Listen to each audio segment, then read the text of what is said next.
예레미야 3장 1에서 5절 말씀입니다. 3장. 그들이 말하기를 가령 사람이 그의 아내를 버림으로 그가 그에게서 떠나 타인의 아내가 된다 하자. 남편이 그를 다시 받겠느냐? 그리하면 그 땅이 크게 더러워지지 아니하겠느냐 하느니라. 내가 많은 무리와 행음하고서도 내게로 돌아오려느냐? 여호와의 말씀이니라. 내 눈을 들어 헐벗은 산을 보라. 내가 행음하지 아니한 곳이 어디 있느냐?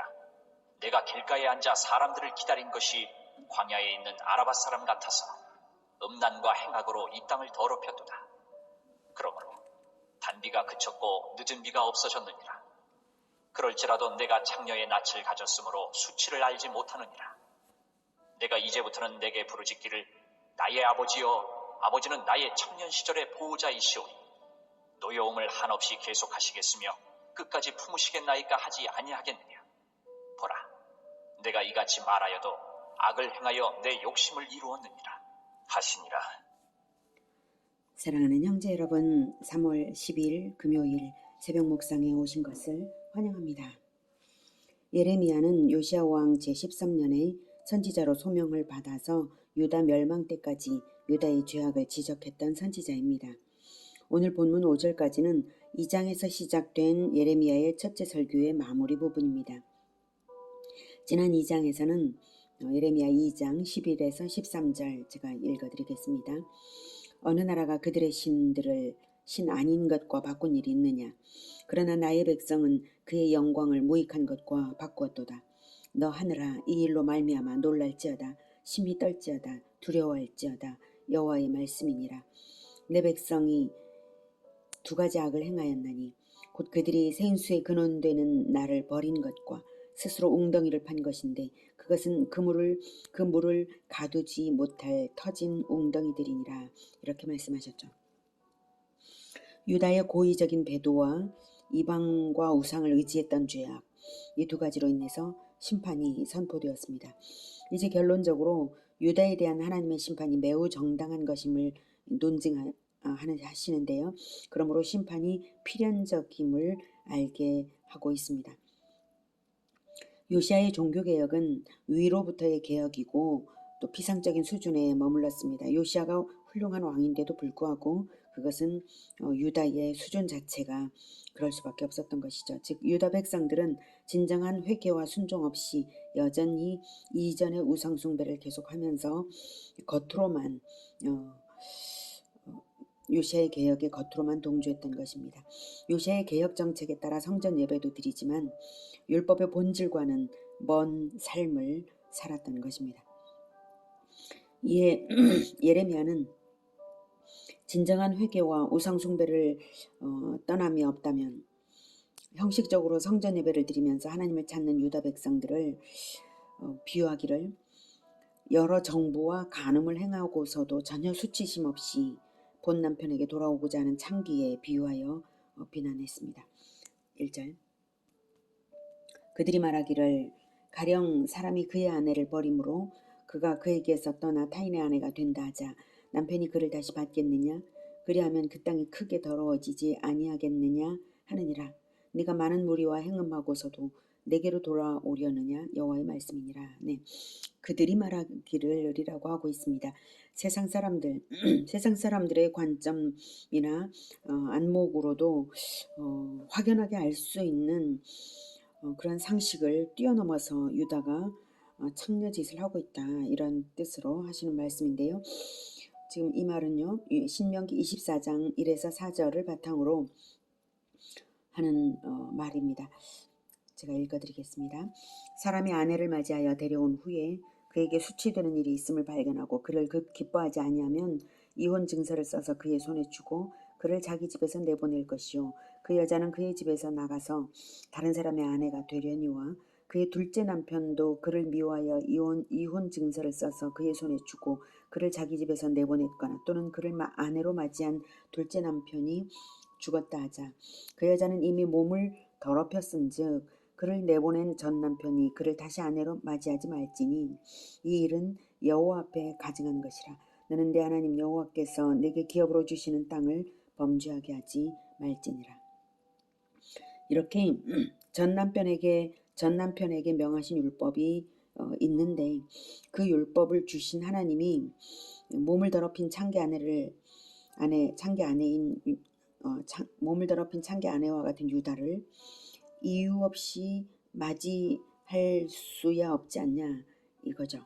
사람의 일반 상식으로도 그러한데 거룩하신 하나님이야 더욱 그러실 것 아니냐라는 것입니다. 그러나 사실은 하나님의 진정한 마음은 진정하게 돌아오기를 원하시는 것이죠. 돌아오라. 그런데 진정성 있게 돌아오라 이런 뜻으로 하시는 말씀입니다.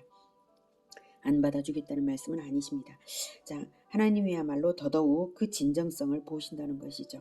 그러니 하나님의 심판이 필연적으로 진정성 없는 그런 가식적인 그러한 종교 행위만으로 돌아온다면 하나님의 심판이 필연적으로 나타날 것을 시사하는 그런 말씀입니다.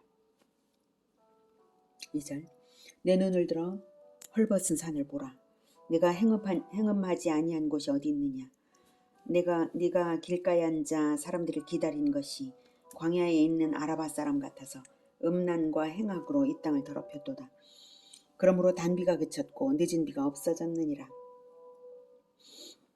그럴지라도 네가 창녀의 낯을 가졌으므로 수치를 알지 못하느니라. 예, 지금 1차적인 심판으로 단비가 그치고 늦은 비가 없어지는 심판이 주어졌어요. 그리고 그렇게 할 수밖에 없었던 이유를 2절에서 말씀을 하십니다. 헐벗은 산을 보라. 이것은 헐벗은 산에서까지 행음한 흔적을 보라는 말입니다. 보통 우상숭배는 수풀이 우거진 곳에서 행해졌는데 헐벗은 산에서까지 행음을 했으니 얼마나 열심으로 유다가 우상숭배를 했는지를 말하는 것입니다. 광야에 있는 아라바 사람 같아서 결과적으로 이렇게 음란과 행악으로 더럽힐 정도였다라고 말하는데요. 광야에 있는 아라바는 사해에서부터 홍해 연안의 항구 도시 에시온게벨에 이르는 광야를 가리키는데요.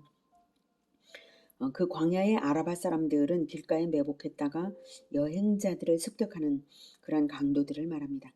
즉 유다 사람들이 자신들의 욕구를 채우기 위해서 우상숭배에 열심히 마치 그 강도들과도 같다.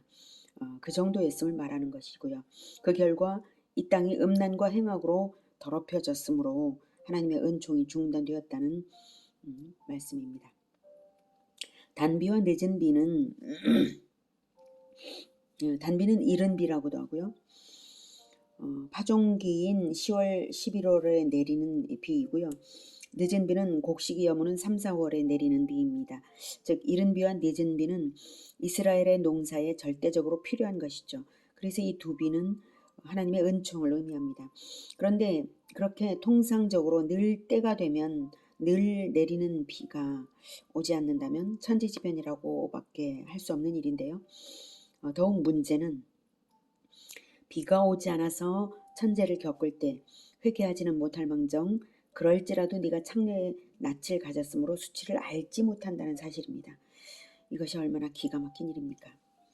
4, 5절 네가 이제부터는 내게 부르짖기를 나의 아버지여. 아버지는 나의 청년 시절의 보호자이시오니 노여움을 한없이 계속하시겠으며 끝까지 품으시겠나이까 하지 아니하겠느냐. 보라 네가 이같이 말하여도 악을 행하여 네 욕심을 이루었느니라 하시니라. 4절에 내가 이제부터는 이라는 것은 이른 비와 늦은 비가 사라지는 재해가 하나님의 징계라는 사실을 깨달은 그 시점부터라는 의미입니다. 그제서야 나의 아버지여 라고 하며 과거와 같이 사랑해 주시기를 호소하는 유다 사람들입니다.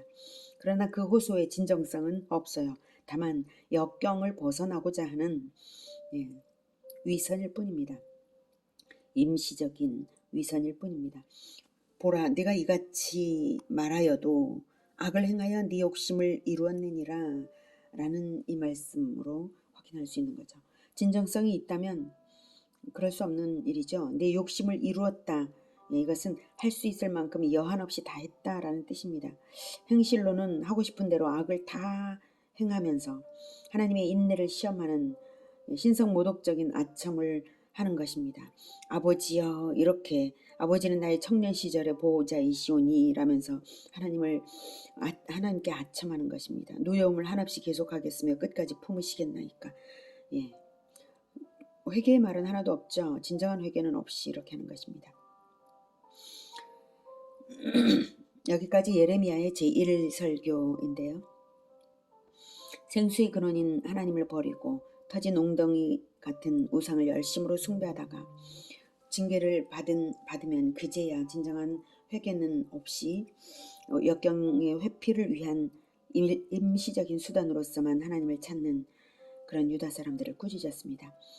우리가 당장 급한 문제가 있을 때만 하나님께 대하여 간절해지고 문제가 해결되면 금세 안일해지고 마는 이 가벼움을 이제는 버리고 진정 깊은 곳에서 깊이 가라앉은 숨겨진 죄가 있는 그 지점에서 나의 죄를 주님 앞에 거짓없이 드러내놓고 우리 주님을 만나야 하겠습니다. 이렇게 만나지 않으면 심판대에서 드러나게 되어 있으니까요. 하나님 앞에 정직하게 아무것도 숨김없는 우리 모두가 되기를 기원합니다. 기도하겠습니다. 하나님, 우리에게 아직도 숨겨진 죄가 있습니다.